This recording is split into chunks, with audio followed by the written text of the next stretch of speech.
Pen का है? ठीक।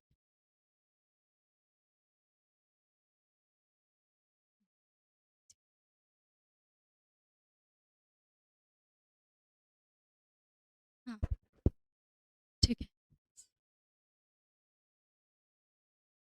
हम्म,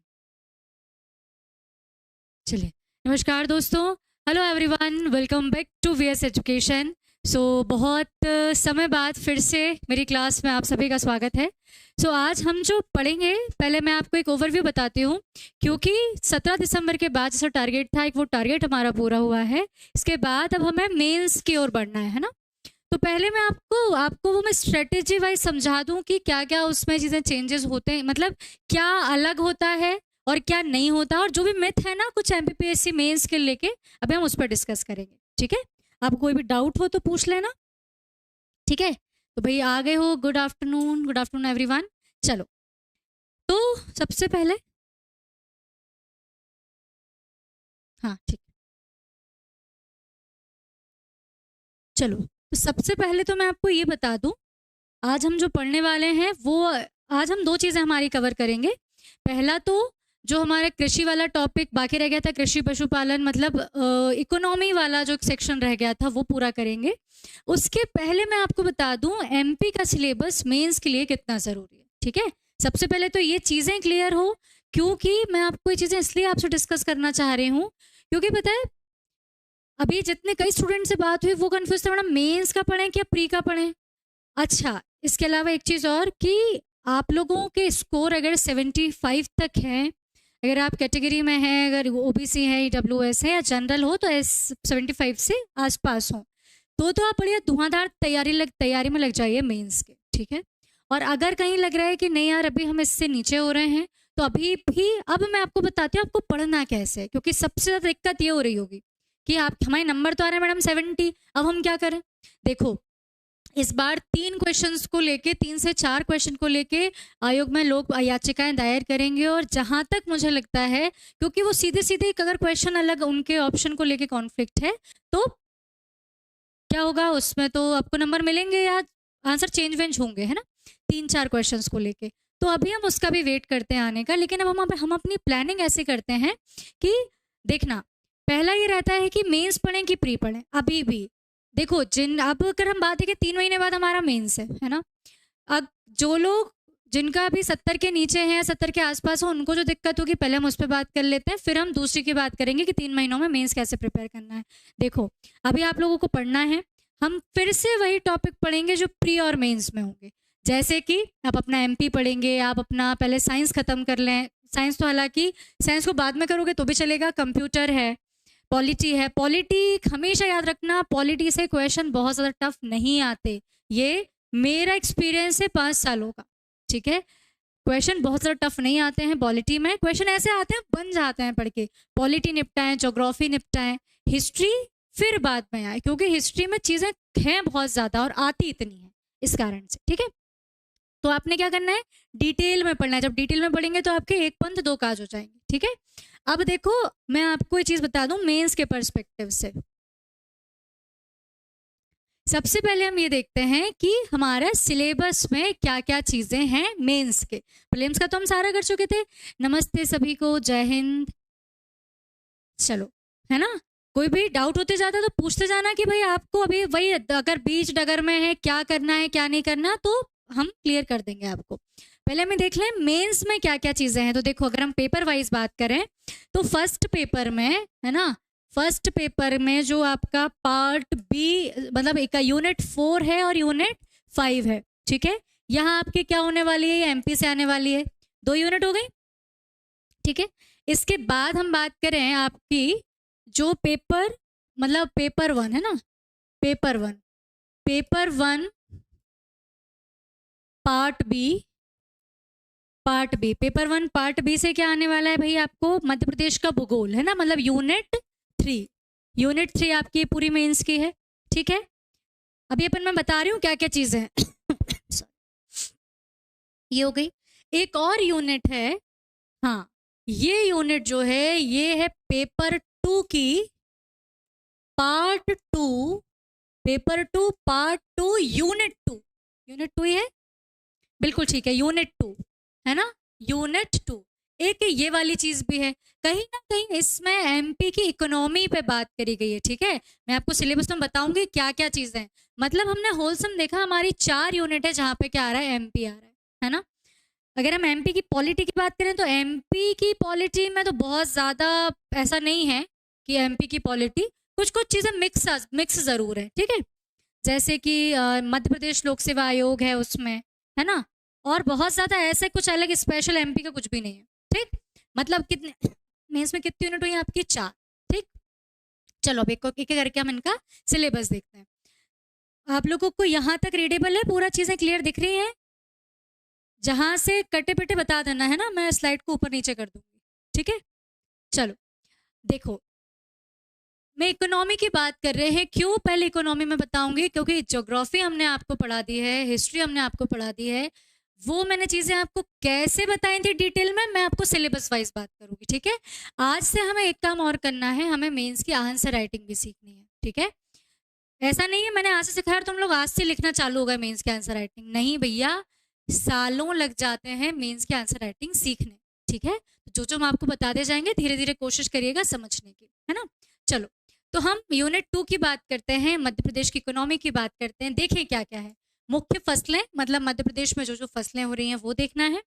कृषि जोत, ये कृषि जोत क्या होता है, लैंड होल्डिंग क्वेश्चन आया हुआ है 3 मार्कर 2019 या 18 में क्वेश्चन आया है। ठीक है, फसल प्रतिरूप क्या होते हैं, फसल प्रतिरूप कितने होते हैं, ये सब। ठीक है, मतलब मैं बता रही हूँ, ये भी अपन खेती बाड़ी चालू करेंगे। ठीक है, तो मजा आएगा। ठीक है, फसलों का उत्पादन और वितरण का भौतिक सामाजिक पर्यावरणीय प्रभाव, मतलब फसलों का जो वितरण है उन पे क्या क्या इम्पेक्ट हो रहा है ना, फसलों के उत्पादन पे, फसलों के वितरण पे सामाजिक प्रभाव क्या है, उनका भौगोलिक प्रभाव क्या है, इसको डिस्कस करना है। ठीक है ना। अच्छा, एक चीज और हमेशा ध्यान रखना, और अगर हम सीख सको तो ये चीज सीखना आप, हम तैयारी करें एमपीपीएससी की, हमारे सामने एक हार्ड कॉपी में सिलेबस जरूर हो। ठीक है, मतलब मैं बता रही हूँ, पूरी तैयारी के दौरान मैंने कम से कम, मतलब मेरे सिलेबस के बिल्कुल बिल्कुल उसके पतझड़ उड़ जाते थे, एकदम बिल्कुल खराब हो जाता था सिलेबस। क्यों, इतनी बार हम उसको घोट चुके होते हैं।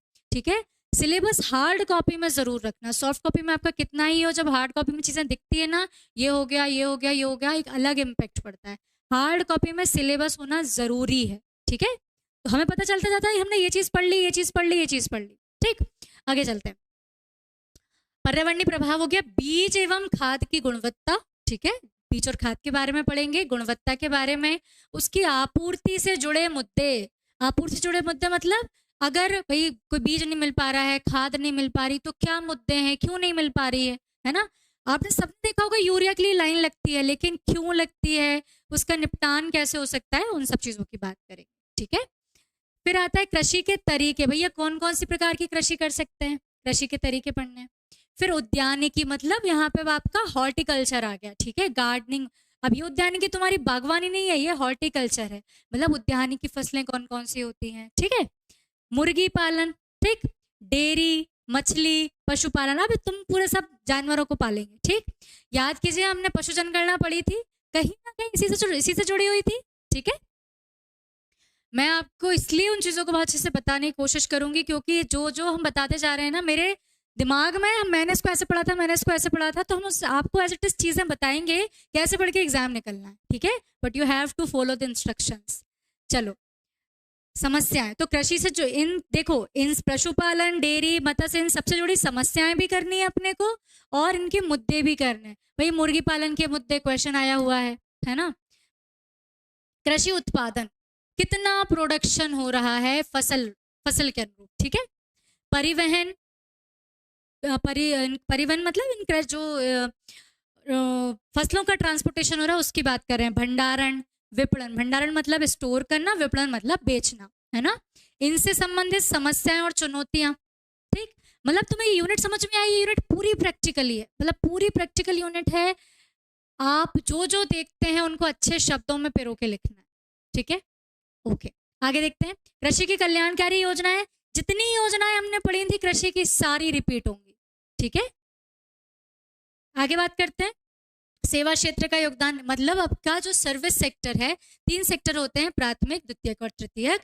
सेवा क्षेत्र की बात कर रहे हैं, सेवा क्षेत्र का योगदान। ठीक है, आगे आता है मध्य प्रदेश का आधारभूत ढांचा और संसाधन। आधारभूत ढांचा क्या होता है? आधारभूत ढांचा रेलवे, सड़क, है ना, पानी, बिजली, ये सब क्या होते हैं? आधारभूत संसाधन होते हैं, मतलब जिन पे बेसिक ये चीजें तो चाहिए, ये होते हैं बेसिक स्ट्रक्चर, संसाधन। ठीक है, इसके अलावा और सुनो, पढ़नी काफी सारी चीजें हैं, लेकिन इंटरेस्टिंग इतनी, हम काफी चीजें पढ़ चुके हैं। ठीक है, मध्य प्रदेश का जनांकीय परिदृश्य, मध्य प्रदेश का सेंसस, क्वेश्चन आया है इस बार सेंसस से। ठीक है, मध्य प्रदेश की अर्थव्यवस्था पर इसका प्रभाव। देखो भाई, मैं बता रही हूँ तुम्हें कि एमपीपीएससी का मेंस आपकी सोचने की क्षमता पर निर्भर करता है। ठीक है, पढ़ सभी वो रहे हैं, आप उसे जितने बेहतर तरीके से सोच पाएंगे, जितने वेरियस एस्पेक्ट्स निकाल पाएंगे, उतना मजा आएगा आपको आंसर राइटिंग में। ठीक है, फिर आता है औद्योगिक क्षेत्र, समृद्धि और प्रवृत्तियों से संबंधित चुनौतियां। मतलब औद्योगिक क्षेत्र मतलब आपका द्वितीयक जो सेक्टर है, प्राथमिक सेक्टर, द्वितीयक सेक्टर और तृतीयक क्षेत्र, है ना। द्वितीय क्षेत्र की समस्याएं क्या हैं, उनसे जुड़ी समृद्धियां, उनसे जुड़ी प्रवृत्तियां क्या हैं, उसकी बात की गई है। अगला है, बहुत ही इंपॉर्टेंट है, कुशल मानव संसाधन की उपलब्धता, मतलब जो अच्छा ह्यूमन रिसोर्स है। ठीक है, कुशल मानव संसाधन की उपलब्धता, मानव संसाधन का नियोजन, नियोजन मतलब उनका इन्वॉल्वमेंट, आप उन्हें कहाँ नियोजित कर रहे हैं।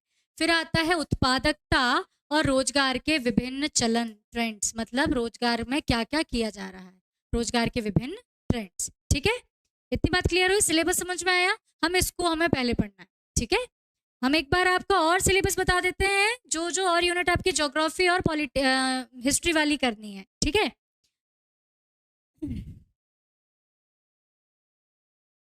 चलो, मैं ये क्यों बता रही हूँ, हमें क्या पढ़ना है हमें ये मालूम। ठीक है, क्योंकि कुछ कुछ जो चीजें हमारे मेंस में नहीं, हम उन्हें नहीं पढ़ेंगे। अब एमपी पॉलिटी मेंस में है ही नहीं, तो हमें क्यों पढ़े? हम क्यों मुख्यमंत्रियों के नाम याद करते चलें? समझ रहे हो? ऐसा। चलो, अब मध्य प्रदेश के भूगोल की बात करें। भूगोल में क्या क्या चीजें हैं? नर्मदा घाटी और मालवा के विशेष संदर्भ में। देखो, जहां हमने एमपी ज्योग्राफी में 5-6 भौगोलिक विभाजन पढ़े थे, सतपुड़ा पर्वत श्रेणी, तुम्हारी मैकाल पर्वत श्रेणी हो गई, तुम्हारा मालवा का पठार हो गया, बुंदेलखंड का पठार हो गया। सिलेबस में क्या है भाई साहब? सिलेबस में नर्मदा घाटी और आपका क्या है? मालवा का पठार। तो अब जो चीजें नहीं है उनको हम डिटेल में नहीं पढ़ेंगे, सिर्फ एक बार ओवरव्यू लेके जाना है। ठीक है, कि विशेष संदर्भ में लिखा हुआ है। फिर आता है प्राकृतिक वनस्पति और जलवायु मध्य प्रदेश की। देखो, मध्य प्रदेश का भूगोल लिखा है, मध्य प्रदेश की जलवायु, मध्य प्रदेश की आपको वनस्पति। ठीक है, वनस्पति में सब कुछ।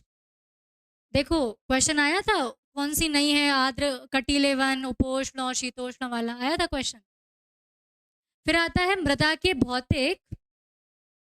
भौतिक, रासायनिक, जैविक गुण। ठीक है, मृदा प्रसंस्करण और मृदा निर्माण। देखिए, ये जो टॉपिक है, ये आपको टॉपिक ज्योग्राफी में, ये सर आपको ज्योग्राफी में पढ़ाएंगे। हमने मध्य प्रदेश की मृदा तो पढ़ ली। ठीक है, मध्य प्रदेश की मृदा हम पढ़ा चुके हैं, बाकी इस मृदा का जो टॉपिक है यहाँ पे आपको सर करवाएंगे। ठीक है, मृदा क्षरण, मृदा ह्रास की समस्याएं, समस्याग्रस्त मृदा, उसको सही करने के तरीके। ठीक है, फिर जल ग्रहण के आधार पर मृदा संरक्षण का नियोजन। ठीक, ये आपको सर करवाएंगे। आगे देखते हैं, खनिज और ऊर्जा संसाधन, वितरण और उपयोग। खनिज मतलब हम जितने खनिज पढ़े, उनका वितरण कहाँ कहाँ है, कहाँ कहाँ कितने % है, कौन से नंबर पे, कौन से, ये सब चीजें। उपयोग, उन सबके उपयोग है ना। फिर आता है आपका, हाँ, कृषि उत्पाद एवं वन आधारित उद्योग। ठीक है, कृषि उत्पाद आधारित मतलब जैसे भाई कृषि में तुमने अगर सोयाबीन का उत्पादन किया, तो सोयाबीन का तेल उद्योग, सोयाबीन का बड़ी उद्योग, सोयाबीन के बिस्किट उद्योग। आ रहा समझ में? तो कृषि से संबंधित और खनिज आधारित उद्योग। चूना मिल रहा है तो चूने का सीमेंट उद्योग, लोहा मिल रहा है तो लोहे का स्टील उद्योग। ठीक है, जनजातियां, आपदाग्रस्त जनजातियों के विशेष संदर्भ में, मतलब जनजातियां तो करनी है, आपदाग्रस्त वाली भी करनी है, जो 3 थी, पीवीजीटी वाली, भारिया, सहरिया, बेगा। आ रहा समझ में? देखो, क्यों पता हो? क्योंकि सिलेबस का एलेबोरेशन जरूरी है। ठीक है, चलो, ये हो गई एमपी की ज्योग्राफी, इतनी ही है। ठीक है, आगे देखते हैं एमपी की हिस्ट्री, ये थोड़ी सी बड़ी है ना। चलो देखते हैं बड़ी कैसे है। एक यूनिट तो पूरी इन लोगों ने रियासतों की कर दी है, तो रियासत वाला टॉपिक है, ठीक है। चलो देखते हैं मध्य प्रदेश में स्वतंत्रता आंदोलन, फेवरेट क्वेश्चन है, हर साल आया है प्री में और मेंस में भी आया है, ठीक है। फिर देखो ये क्वेश्चन बहुत इंटरेस्टिंग है। भारतीय सांस्कृतिक विरासत मध्य प्रदेश के विशेष संदर्भ में प्राचीन काल से आधुनिक काल तक के विभिन्न कला प्रारूप, ठीक है, कला प्रारूप, साहित्य, पर्व, उत्सव, मतलब पूरा मध्य प्रदेश का आर्ट एंड कल्चर पढ़ाना सब है। अब उन्होंने बोला है सांस्कृतिक विरासत, विरासत मतलब क्या हो गया, मंदिर, मस्जिद, किले, है ना, ये सब जो आपने पर्यटन में पढ़ा था एक एक करके गुफा वुफा सब आ गया, ठीक है। साहित्य हमने पढ़े, इतने सारे साहित्यकार पढ़े थे, गजानन माधव, मुक्तिबोध, कालिदास, जितने पढ़े सब, ठीक है। आ गया प्री का सिलेबस मेंस में काम में, यही होती है पढ़ाई, ठीक है। फिर है वास्तुकला के मुख्य पक्ष, मतलब वास्तुकला किस तरीके से अलग अलग बना है उन सब का एलेबोरेशन, ठीक है। याद हो तो हमने पढ़ा था भाई, गुफा भी है ना, ईंट के, कुछ पत्थर की भी है, कुछ हमने कुछ मान लो मंदिर पढ़ा, पत्थर के भी थे, ईंट के भी थे, ये क्या है, विभिन्न पक्ष है, ठीक है। आ रहा समझ में। फिर आता है मध्य प्रदेश के विश्व धरोहर स्थल और पर्यटन। देखो भाई बोला था मैंने तुम्हें, मध्य प्रदेश का पर्यटन फेवरेट क्वेश्चन है, ऐसे में भी और एमपी की हिस्ट्री में भी, क्योंकि एमपी गवर्नमेंट इसलिए बहुत कुछ कर भी रही है, इसलिए भी इंपॉर्टेंट हो जाता है, ठीक है। चले आगे। अगला एक ये वाली यूनिट नई जुड़ी है जो कि पहले नहीं हुआ करती, 2019 के पहले। रियासत, 5 रियासतें दी हुई हैं, गोंडवाना, रानी दुर्गावती वाली, बुंदेला, मतलब अपने ऊपर पढ़ चुके अपन बुंदेला रियासत, गोंडवाना रियासत। देखिए हमने आपको ये पूरा पूरा पढ़वा दिया है कि फलाने ने ये किया था, ढिकाने ने ये किया था, कैसे लिखना है वो मैं आपको बताऊं, ठीक है। बघेल रियासत, होलकर रियासत, होलकर आपके इंदौर वाले पूरा पढ़ा था, अहिल्याबाई से लेके सब कुछ, मल्हार राव होलकर और सब, ठीक है। सिंधिया पढ़े हमने, माधोजी सिंधिया, जनको जी सिंधिया, राइट। भोपाल रियासत अभी शायद मैंने नहीं पढ़ा है, भोपाल रियासत में पढ़ाऊंगी, ठीक है, ठीक। वो ये सब पढ़ना है। वर्तमान मध्य प्रदेश के भौगोलिक संदर्भ के रूप में, मतलब क्या, तो ये मत बोलना यूपी में भी तो बुंदेला रियासत थी, वो भी पढ़े, भाई साहब वो नहीं पढ़ना आपको, ठीक है। मध्य प्रदेश में जो थी वो पढ़ना है, ठीक। समझ में आया इतना। ये रहा आपका सिलेबस जो कि मेंस ओरिएंटेड सिलेबस है। इसमें कोई डाउट हो तो पूछो, फिर अपन आगे चलते हैं। अच्छा ये और बता दो किसकी पहली क्लास है, आप में से किसी की पहली क्लास भी होगी आज। पहली इन द सेंस कि कभी आपने इसके पहले मेरा चेहरा नहीं देखा पढ़ने में,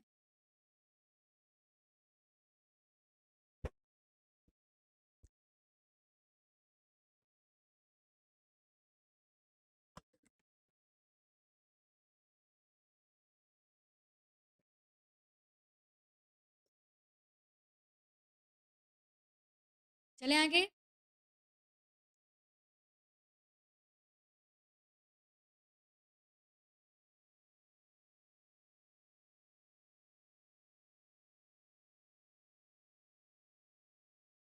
जल्दी से बता दो फिर अपन चलते हैं।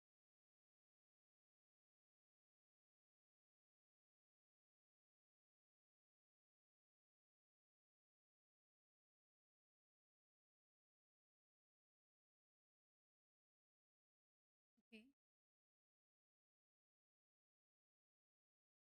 देखिए जिसका अभी प्री है ना, जिसका जिनको लगता है इस वाले प्री में उनका नहीं हो पा रहा और उन्हें अगला जो मार्च अप्रैल में प्री होगा वो देना है, तो मैं आपसे यही कहूंगी, आप अभी जो क्लासेस चल रही है ना, आप इनको स्किप करके शुरुआत से जो पढ़ाया है ना, आप पहले वो पढ़िएगा, ठीक है।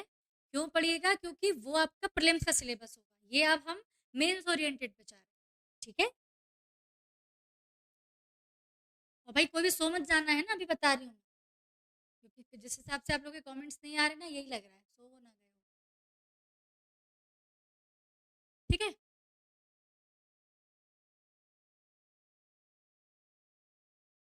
मैम रिकॉर्डेड वीडियो में देखा है, ऑल राइट, ठीक है। चलिए चलिए शुरू करते हैं अपन, है ना। तो देखो भाई अपन मध्य प्रदेश की इकोनॉमी वाला पोर्शन शुरू कर रहे हैं पहले, ठीक है। अच्छा अब एक चीज़ और है, जो कि अभी मेरी आपकी 2 दिन ही, मैं भी आपको 2 दिन ही पढ़ाऊंगी अभी, ठीक है। फिर मैं आपको थोड़ा मतलब फिर मैं आपको 2024 में पढ़ाऊंगी। अभी मेरा ये था कि मैं आपको मेंस आंसर राइटिंग एटलीस्ट वो शुरू करवा दूं आपकी, है ना। इस कारण आज हम उसको थोड़ा डिस्कस भी करेंगे कैसे लिखना है और आगे देखेंगे। एक चीज़ ये है कि जब मैं भी आपको मेंस आंसर राइटिंग सिखा दूंगी तो आपका एक काम ये है कि अगर आप भले प्री पढ़ रहे हो या मेंस पढ़ रहे हो, हम जैसे से आपको बताते जाएंगे कि भाई आंसर ऐसे लिखना है ऐसे लिखना है, तो पढ़ के कोशिश जरूर कीजिएगा लिखने की, ठीक है, क्योंकि यही वो समय है जब आप लिख पाएंगे। ठीक है, अभी आपके पास थोड़ा जो वक्त है ना उसको थोड़ा सा लिखने में भी यूटिलाइज करना। ठीक है, चलिए हम मध्य प्रदेश में कृषि और पशुपालन शुरू कर रहे हैं। पहले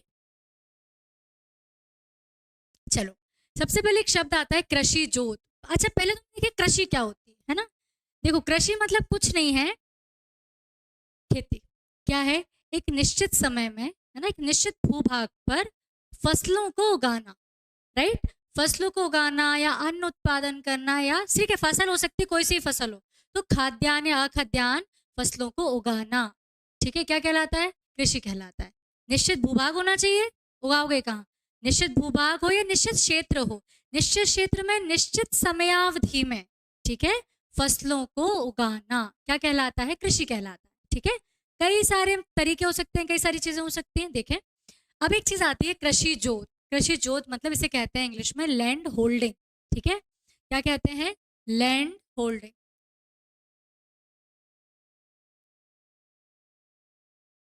ठीक है, देखें क्या होता है, जैसे आपको पता होगा, जैसे मैं एग्जाम्पल से अपन समझने की कोशिश करेंगे, है ना।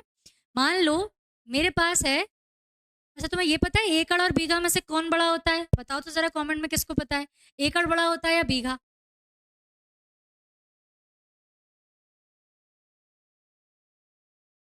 पता है,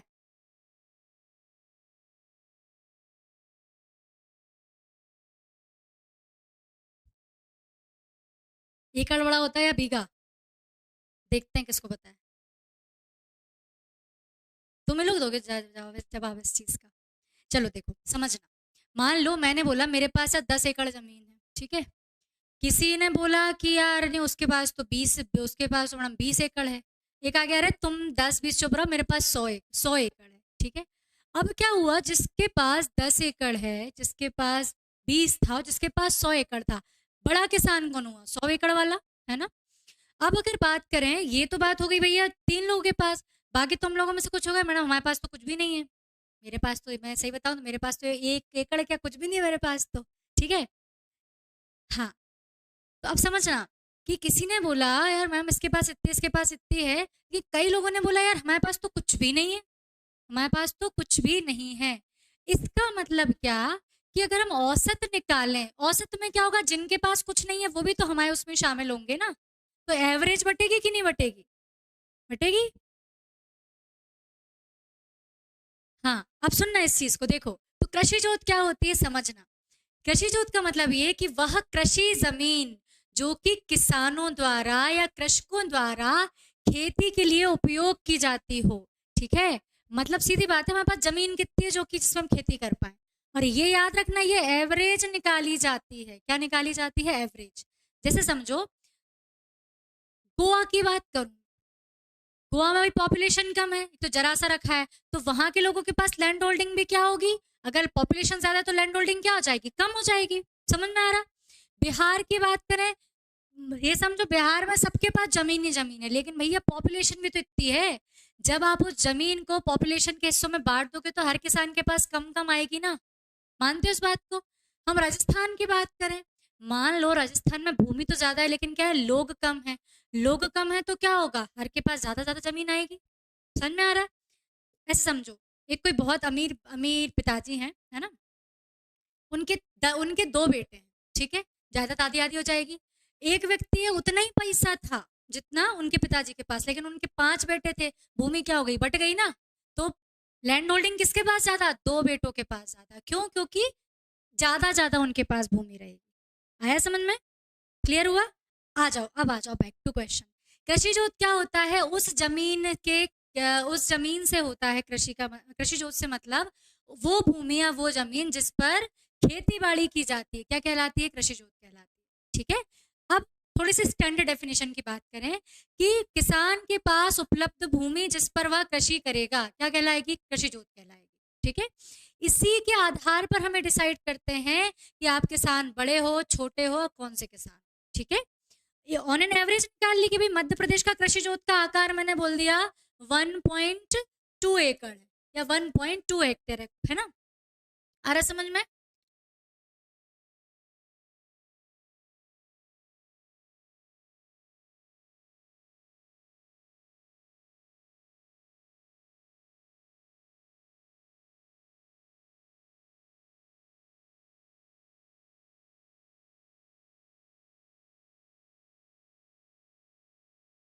चलो देखो आगे। अब देखो, या तो हो सकता है कृषि जोत किसी भूस्वामी की भी हो सकती है, किसान की भी हो सकती है। भाई मेरा खेत है, मैं को खेती नहीं करना, मैंने किसी को दे दी, मैं भूस्वामी हो गई। दूसरा कोई कौन हो गया? किसान हो गया। तो भूस्वामी की जोत या कृषक की जोत दोनों एक भी हो सकती है, अलग अलग भी हो सकती है। ठीक है, और समझो, जबकि भूस्वामी अपनी समस्त भूमि पर खेती कर रहा है, लेकिन इसके विपरीत यदि अपना कोई भूस्वामी है, वो क्या करे, अपनी भूमि कुछ किसान को दे दे, या भूमि पर लगान पर किसी अन्य को खेती करने को दे दे, तो क्या होगा? शेष भूमि को अपनी खेती करने के लिए रख लेता है। तो क्या भूस्वामी की जोत और कृषक की जोत क्या हो सकती है? अलग अलग हो सकती है। आ रहा समझ में? मतलब क्या? एक मिनट।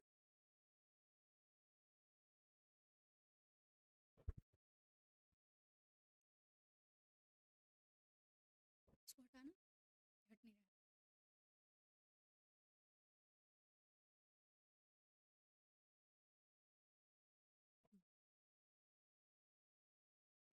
ठीक है, चलो भाई, आप आंसर आ गए हैं। एकड़ ज्यादा होता है, एकड़ बड़ा होता है, ध्यान रखना है ना, एकड़ बड़ा होता है। ठीक, चलो, तो अब समझ में आया कि भाई देखो, सीधी बात है, एक किसान, अगर कोई भूस्वामी और वही किसान है ना, तो उसकी जो जोत है वही किसान की जोत हो गई। लेकिन अगर कोई भूस्वामी है, अपनी कुछ भूमि उसने कुछ खुद ने रख ली, कुछ बोला कि यार नहीं, बाकी तुम लोग खेती करो, तो सीधी बात है, वो जो भी उसने कुछ एरिया दूसरों को खेती करने दिया है, वो फलाने किसान की जोत हो गई, और मेरी क्या हो जाएगी, जिस पर मैं खुद कर रही हूँ। ठीक है, क्लियर हुई इतनी बात? अब आगे सुनो। इस कारण ही क्या है कि भाई आपकी किसान के जो भूमि भूस्वामी होते हैं, उनकी जोत अलग अलग हो सकती है। ठीक है, अब आगे सुनेंगे। जो 2000 हमारी 15-16 की जनगणना, जो कृषि जनगणना थी, 2015-16 की जो कृषि जनगणना थी ना, उसमें कृषि जोत का आकार कितना था? कृषि जोत का उसमें आकार था आपका 1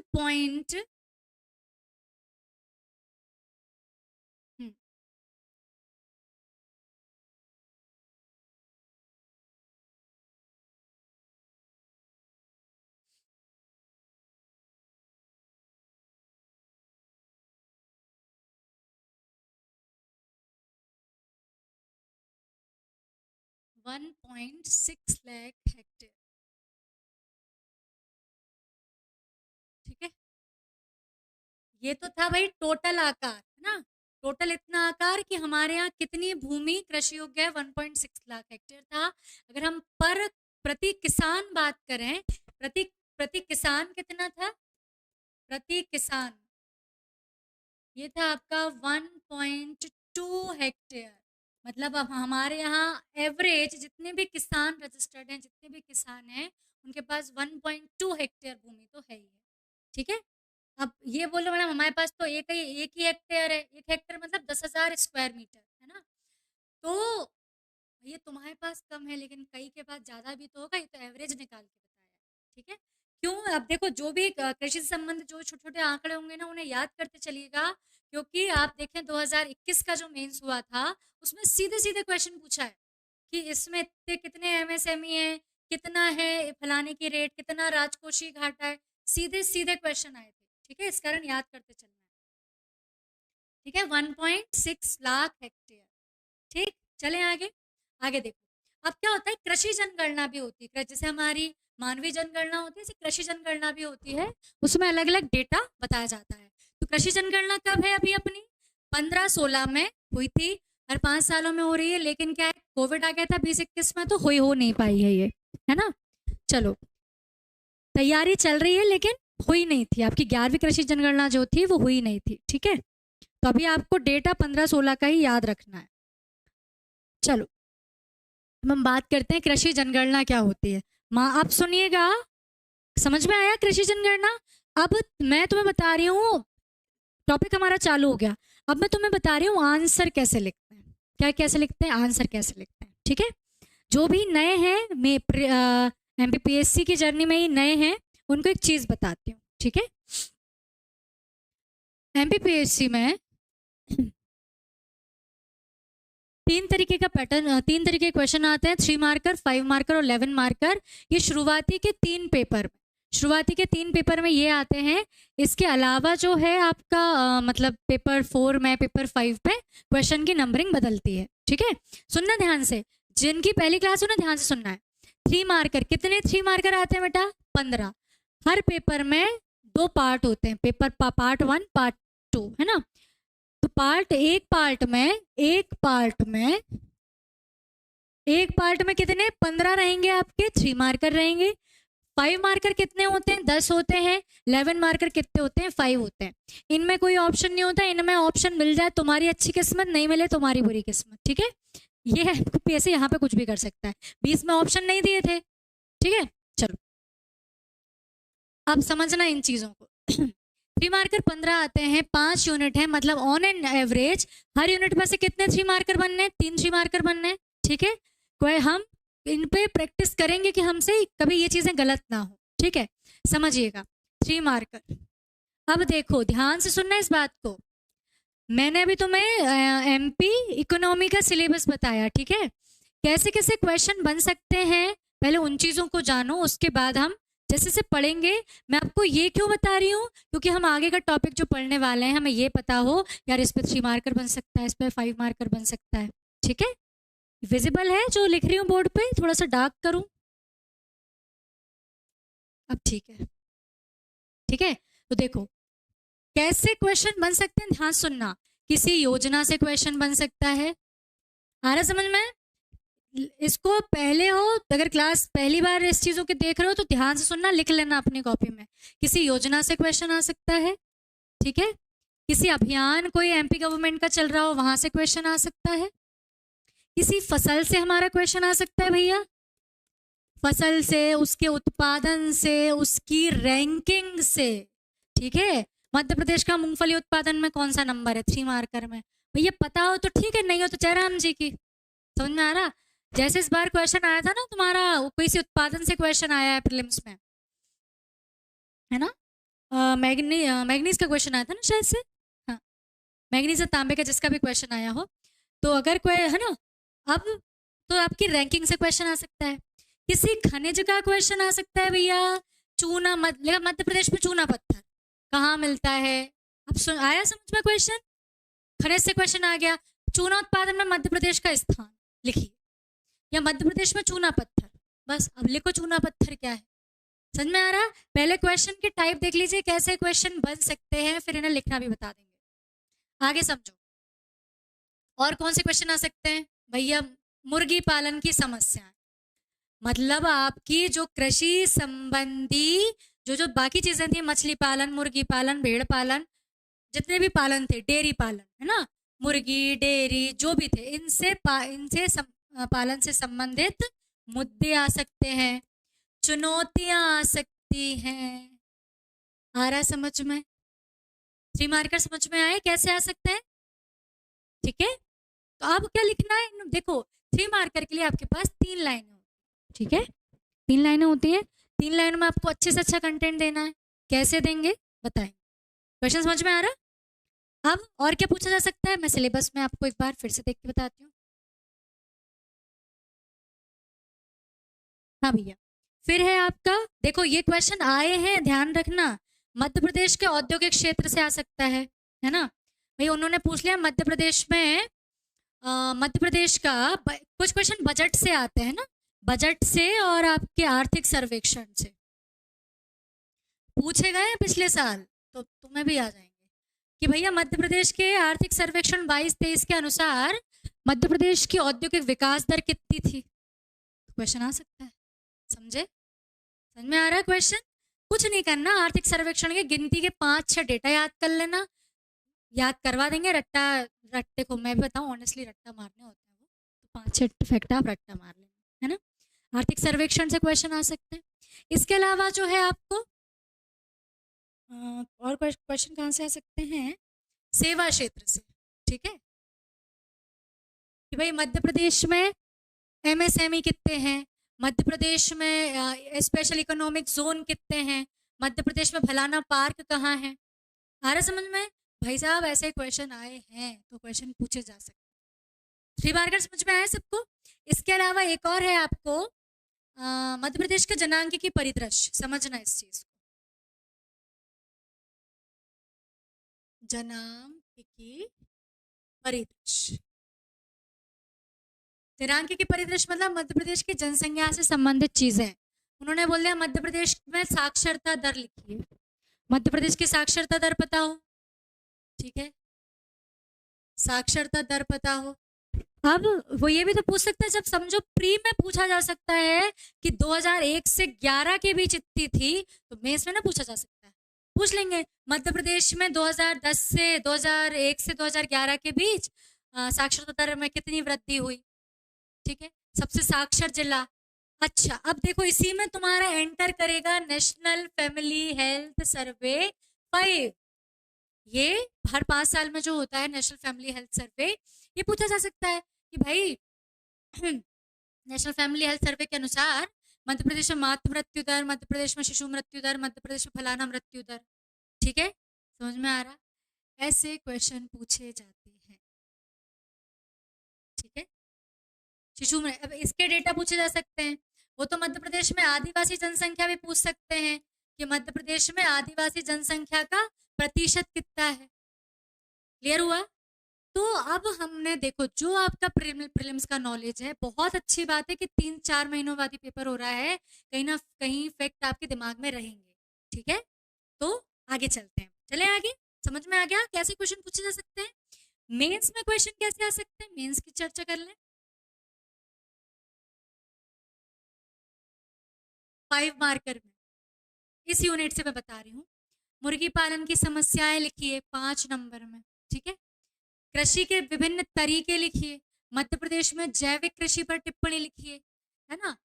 मैं आपको कुछ नहीं कर रही हूँ, मैंने सिलेबस कुछ नहीं करा है, देखो मैंने खुद सिलेबस खोल के रखा है सामने, उसमें से पढ़ के बता रही हूँ मैं तुम्हें, ठीक है। मेरे पास कुछ नहीं, मेरे पास सिर्फ एक ये सिलेबस की कॉपी है, सिलेबस से पढ़ के बता रही हूँ क्वेश्चन कैसे कैसे बन सकते हैं, ठीक है।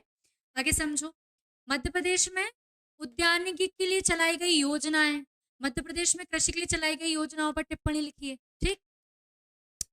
फिर आ गया भैया तुम्हें मध्य प्रदेश में रोजगार के विभिन्न चलन लिखिए, ट्रेंड्स लिखिए। कुछ नहीं है, जो लिखा है झट से उठ के आ सकता है, बताने का मतलब ये। क्लियर हुआ, इतनी बात सबको क्लियर है।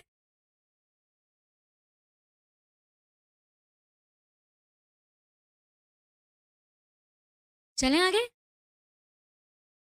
चलो। तो बताने का मतलब क्या, जब आप मध्य प्रदेश में पूछ लिया कृषि जोत, तो पता हो ना कृषि जोत क्या होता है, कि भैया कृषि जोत ये होता है कि किसी प्रदेश के या किसी देश के प्रति किसान उपलब्ध भूमि का क्या, या ऐसा कहते हैं कृषकों के पास उपलब्ध कृषि योग्य भूमि क्या कहलाती है, कृषि जोत कहलाती है। बस हमें पता है कृषि जोत का आकार इतना है, खत्म का, जगह ही उतनी है, ज्यादा अपने को पंचायत लिखनी ही नहीं है ना। क्लियर हो गई। चलो अब हम चलते हैं कृषि जनगणना पर।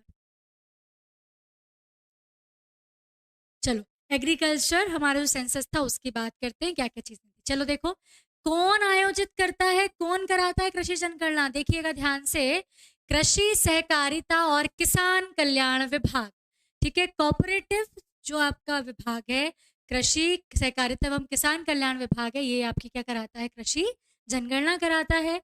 हर 5 साल में होती है, ठीक है। ये बताओ कृषि जनगणना पे भी 3 मार्कर आ सकता है।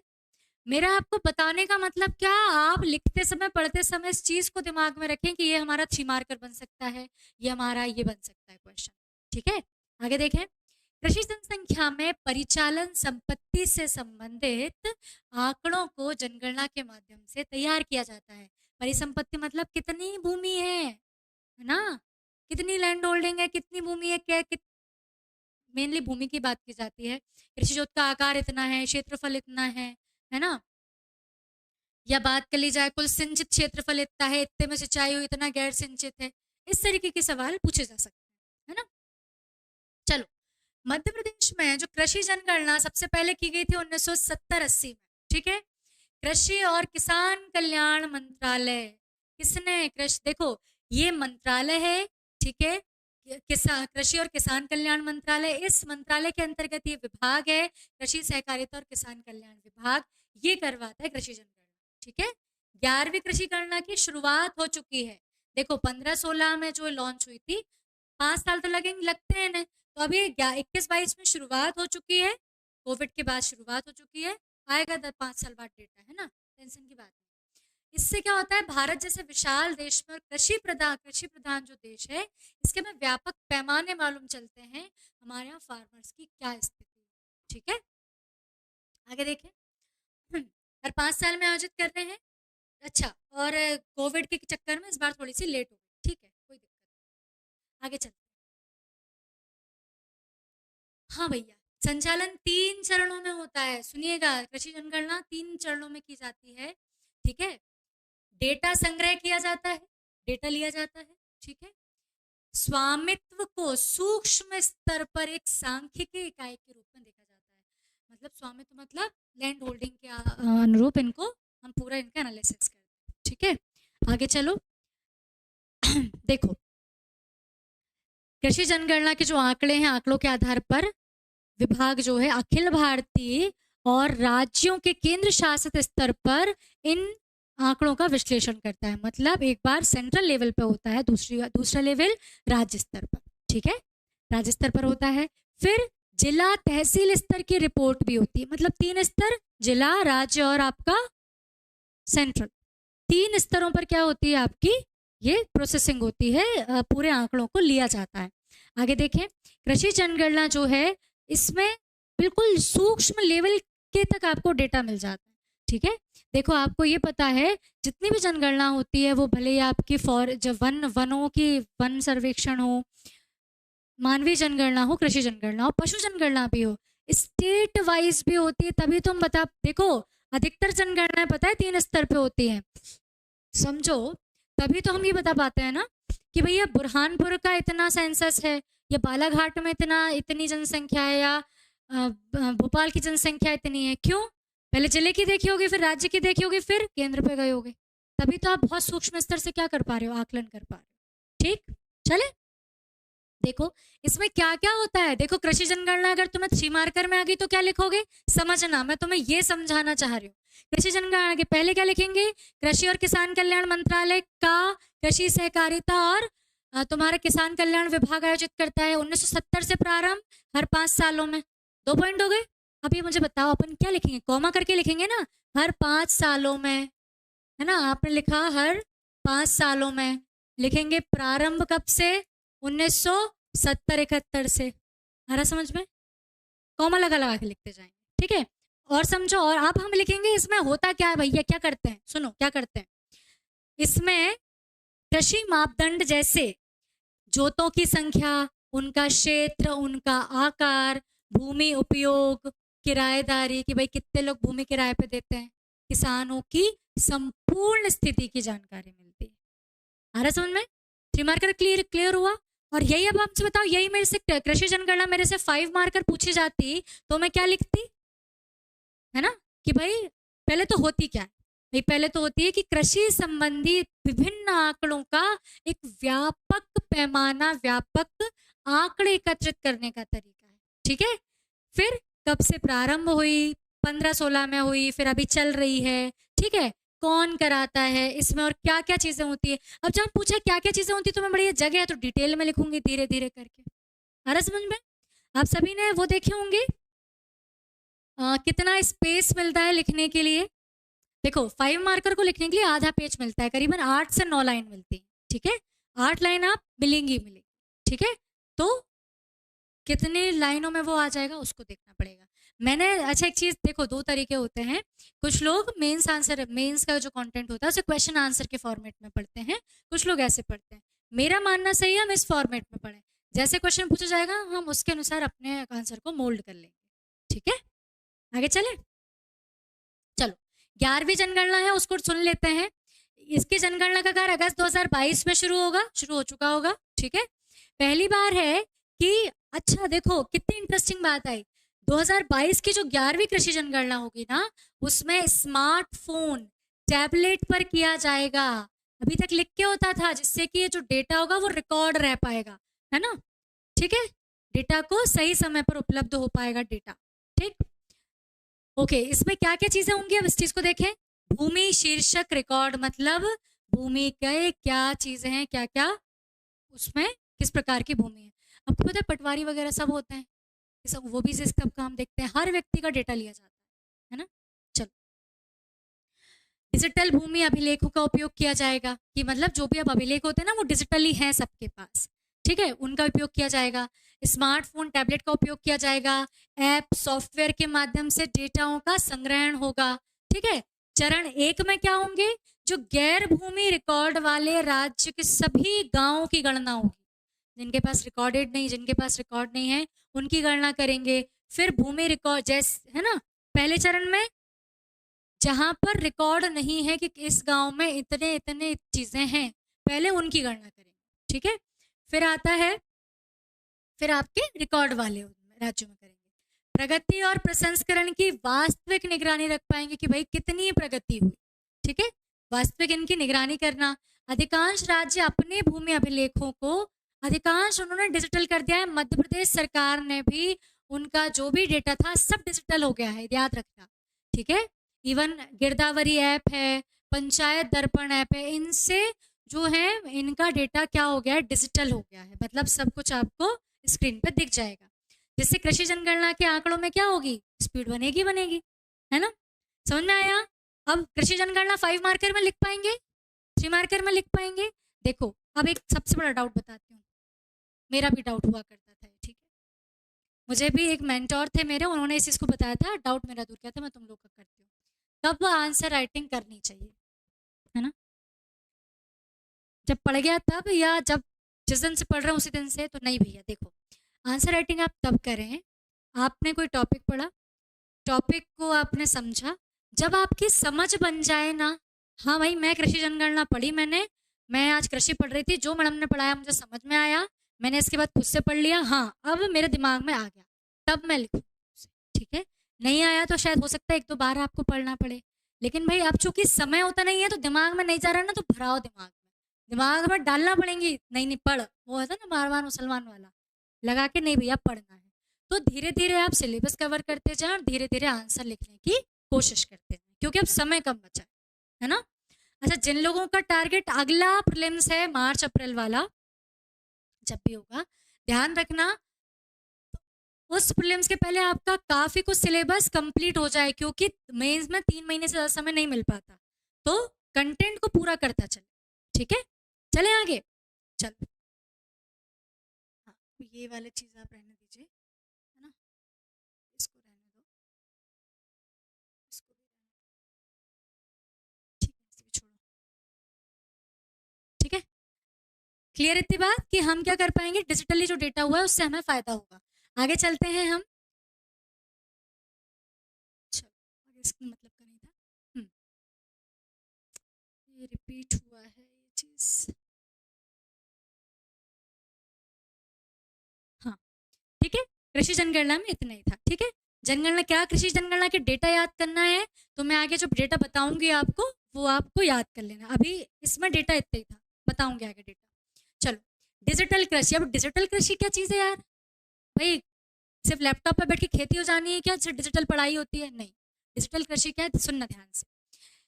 कृषि में सूचना और संचार प्रौद्योगिकी आईसीटी का प्रयोग करके डेटा पारिस्थितिकी तंत्र है, मतलब हम अपना पूरा कृषि का रिकॉर्ड आईसीटी की मदद से क्या कर पाए, डेटा हमारे पास रिकॉर्डेड हो, ठीक है। डेटा हो, डेटा का प्रबंधन करना है, ठीक है।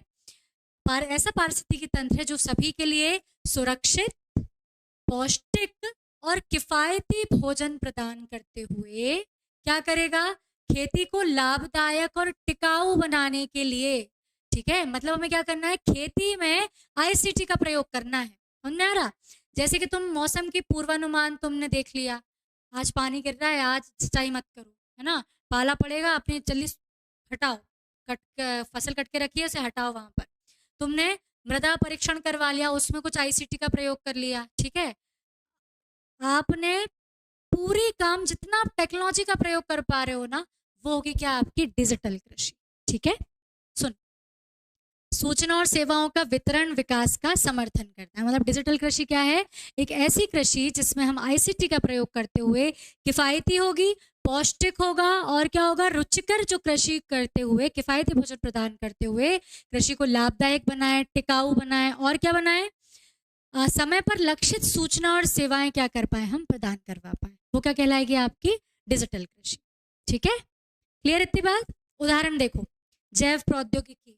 ठीक है, जैव प्रौद्योगिकी कैसे, हम इसमें जैसे हम बात करें, हम जैविक कृषि कर रहे हैं, हम प्राकृतिक कृषि कर रहे हैं, है ना, ये हमारी क्या एक प्रकार की डिजिटल कृषि ही है, क्योंकि हम इसमें आईसीटी का प्रयोग कर रहे हैं। भैया आपने बोला यार मैं तो उसमें ना वो जीएम फसलें उगाऊंगा, जीएम जेनेटिकली मॉडिफाइड, डिजिटल कृषि होगी। ठीक है, और समझो आपने बोला यार कि ना मैं तो रोबोट से कटाई करवाऊंगा, डिजिटल कृषि होगी। आ रहा समझ में? अब इतने नहीं है अपन, भारत इतना एडवांस नहीं, वहाँ के रोबोट कृषि करेंगे, लेकिन इस तरीके की चीजें। पारंपरिक प्रजनन तकनीक है, जैसे कि भाई आपने क्या किया, अब आजकल हाइब्रिड बीज चल रहे हैं, है ना, आपने दो बीज आपको पसंद है, इनकी आपने क्रॉसिंग करा दी, वो बीज बो रहे हो, तो कौन सी कृषि होगी, डिजिटल कृषि होगी। ठीक है, आ रहा समझ में?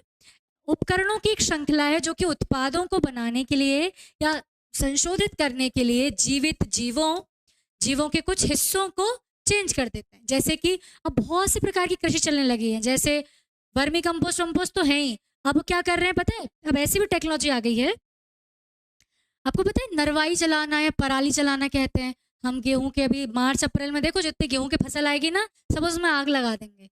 बहुत जो नरवाई काली काली से उड़ के आती है ना घरों में, अब पूसा जो है आपका एग्रीकल्चर रिसर्च इंस्टीट्यूट है, उसने ऐसे कैप्सूल बना दिए हैं, आप उसे पानी में घोलो, कैप्सूल डाल दो उनमें, within within one week भी ज्यादा हो गया, पूरे वो कैप्सूल खुल के जो डंठल है उन्हें आप घटित कर देते हैं और मिट्टी में मिल जाते हैं। क्या है, डिजिटल कृषि है।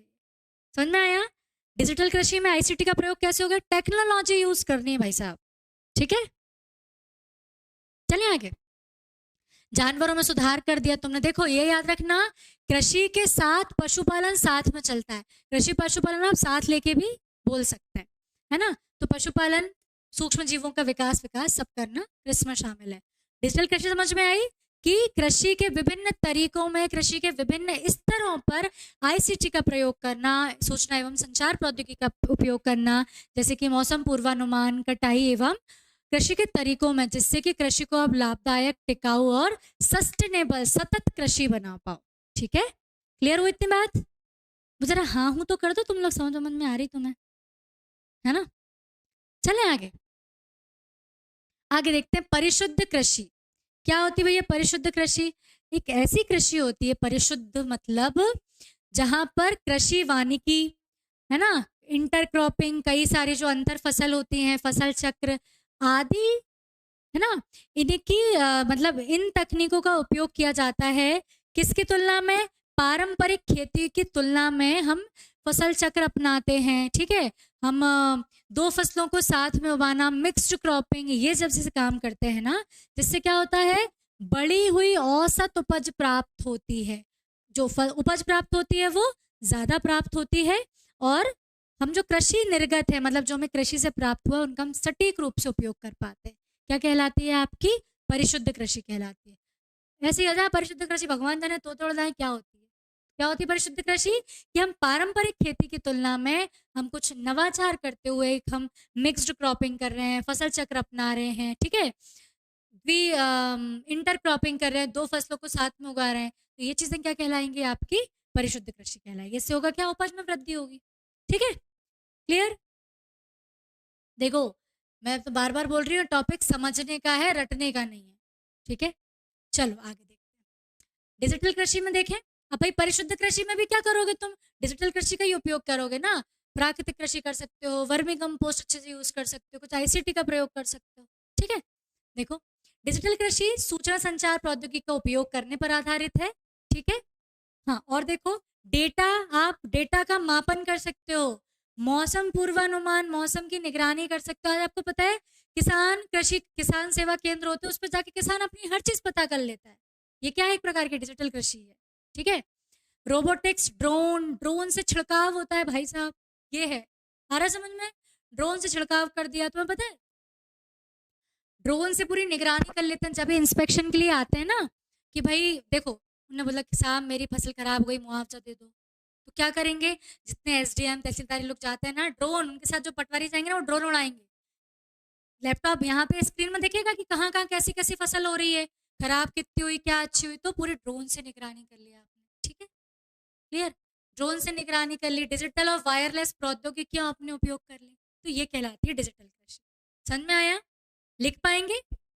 3 मार्कर लिख पाएंगे क्या होती है डिजिटल कृषि? अब इसके कुछ लाभ भी होंगे, चलो देखो। लाभ क्या होगा कि भाई कृषि मशीनरी का स्वचालन, कृषि मशीनरी अपने आप चलेंगी, है ना, स्वचालन कर सकते हैं। आदानों को ठीक करने की अनुमति देता है, मतलब सीधी बात है, अगर कोई चीज तुम्हारी लूप होल है तो आप उसे सही तो कर सकते हो देख के, है ना। फिर शारीरिक श्रम की मांग को कम कर देगा। जहां आपने मशीनों का उपयोग किया, क्या हो गया? समझो ना, पहले अब तो रोटावेटर चला दिया, तुमने ये वो चला दिए क्या, कल्टीवेटर वगैरह चला दिए, पहले क्या करते थे? हाथ से करते थे।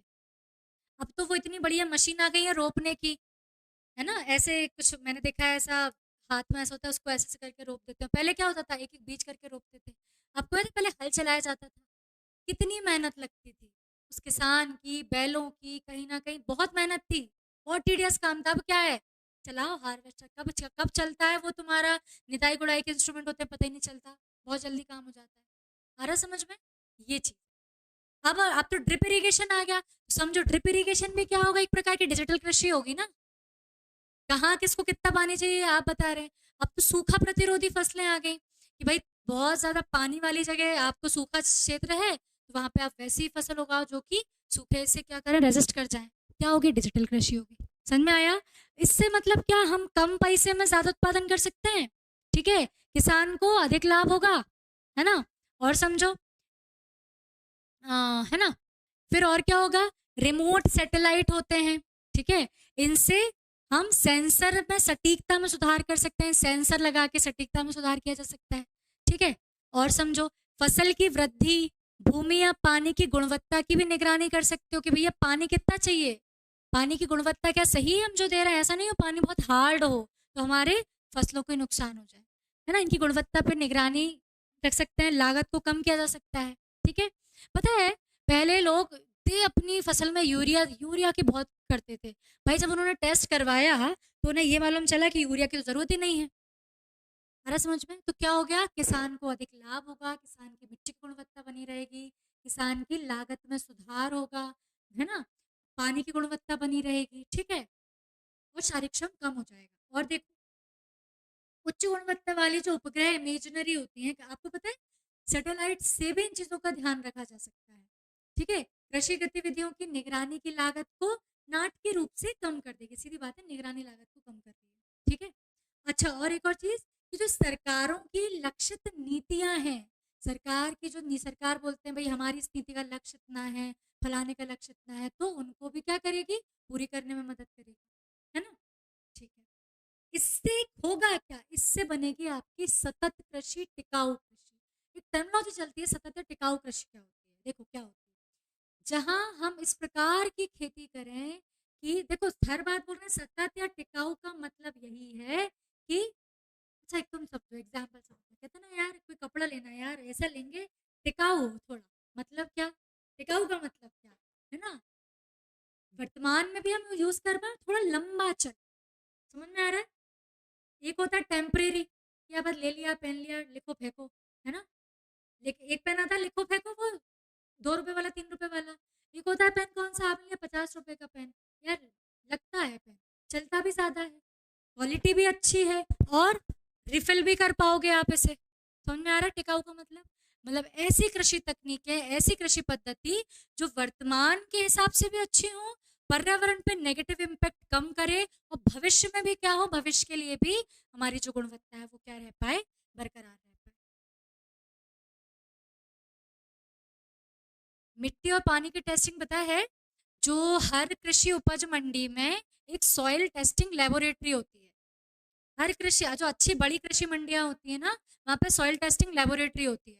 कुछ नहीं करना होता आपको, आप वहाँ पे बात कर लो कि भाई मिट्टी का सैंपल हम ले आए हैं, आप आओगे लेने, ठीक है। जो एक बहुत नॉमिनल चार्ज लगते हैं, वो लोग आते हैं, आपकी टेस्टिंग करते हैं।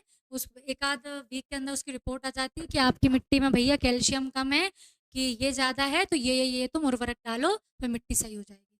अब आजकल पता है अपन दिन नाइट्रेट डाले जा रहे हैं, फास्फेट डाले जा रहे हो, तो मिट्टी को जरूरत ही नहीं उसकी, फिर क्यों? आ रहा समझ में? इससे अच्छा अगर आप क्या खेती होती हो और अगर आप लोग इन्वॉल्व हो तो एक बार सॉइल टेस्टिंग करा लीजिए, ठीक है। हो सकता है अपनी पैसे बच जाए, है ना? ठीक है, आगे देखो। तो क्या हो गया भैया कि अच्छा एक चीज और है, किसानों को पर्यावरणीय पर्यावरणीय मानदंड है, पर्यावरणीय जो मापदंड है, और उनके आधारों पर भी किसानों को गाइड करती है कि नहीं भैया आपको किस किस तरीके से कृषि करनी है, ठीक है। चले आगे। बस ये तो और मतलब नहीं है। एक चीज और है, थोड़ा सा टर्मिनोलॉजी हल्की सी टफ है, देखना मैं बताती हूँ।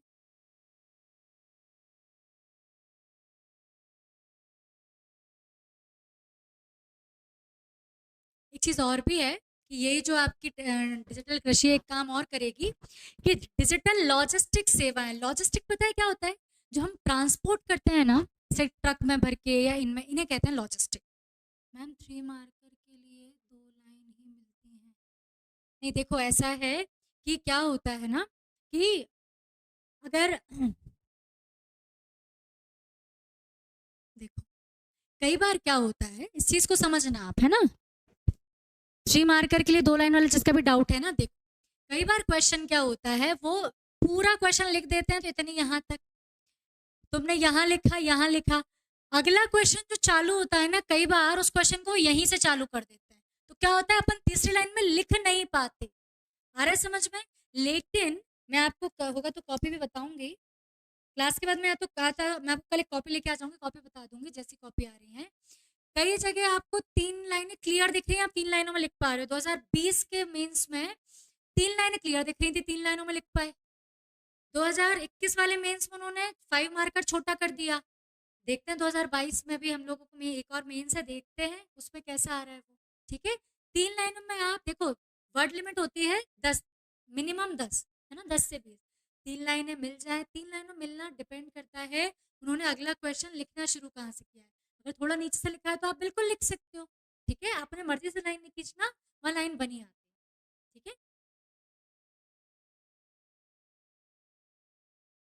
टेलीग्राम पर डाली है, भेज दीजिए, ठीक है, टेलीग्राम पर भेज देंगे, ऑल राइट। टेलीग्राम पे हम भेज, ठीक है। आप ये बोल रहे हैं 2000, ये एक्चुअली ना मैं बता रही हूँ, जिसको भी डाउट है मैं आपको बता देती हूँ। MPPSC 2000 उन्होंने 19, 20, 21 तीनों में कॉपी का पैटर्न थोड़ा थोड़ा चेंज कर दिया, है ना। हम ये नहीं प्रिडिक्ट कर सकते वो कॉपी कैसी देंगे, ठीक है। लेकिन हम प्रिपेयर 3 लाइन के लिए होंगे, ठीक है, क्योंकि कई जगह 3 लाइन लिखने की उन्हें पता चलता है।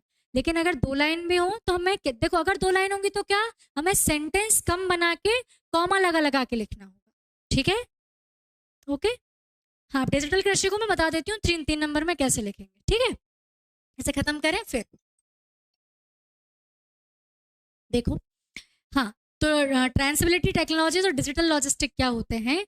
ये सेवाएं उपभोक्ताओं को विश्वसनीय जानकारी प्रदान करती हैं, कृषि और खाद्य आपूर्ति जो श्रृंखला है उसको भी क्या करेंगी, व्यवस्थित करने की क्षमता प्रदान करती हैं। इसका मतलब क्या कि भाई तुम्हें अगर अपना ट्रांसपोर्ट करना है कुछ चीजें, या तुम्हें वेयर हाउस में रख, इसी को ऐसे रख लेना तो, अगर तुम्हें ट्रांसपोर्ट करना है चीजें, तो तुम्हें ये पता हो कि हम सब पहले से बुकिंग कर लें अपनी, ठीक है। वो भी डिजिटल कृषि के अंतर्गत आएगा कि भाई मुझे यहाँ से यहाँ पहुंचाना है, मेरे पास तो ट्रैक्टर नहीं है, तुमने बुकिंग कर ली, उसको यहाँ से यहाँ पे प्रिजर्व कर दिया, तो मांग आपूर्ति जो श्रृंखला है उसका भी क्या हो पाएगा, बेहतर रख रखाव हो पाएगा, ठीक है।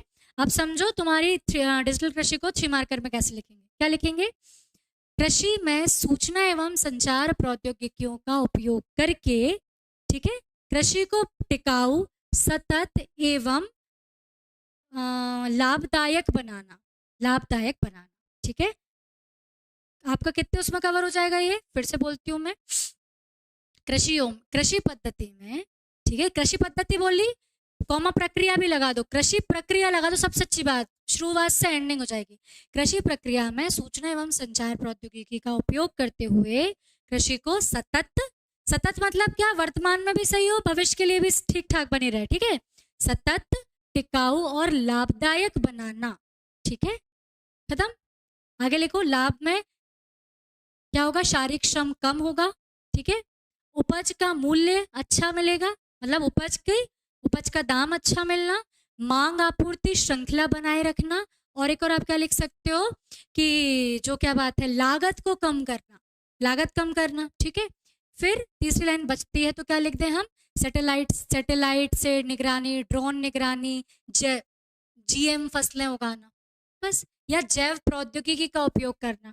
ये शब्द जरूर लिखिएगा डिजिटल कृषि में, ध्यान रखना, डिजिटल कृषि में जो शब्द बता रही हूँ वो जरूर लिखिएगा। क्या लिखना है, डिजिटल कृषि में ये शब्द उपयोग कीजिएगा, ड्रोन,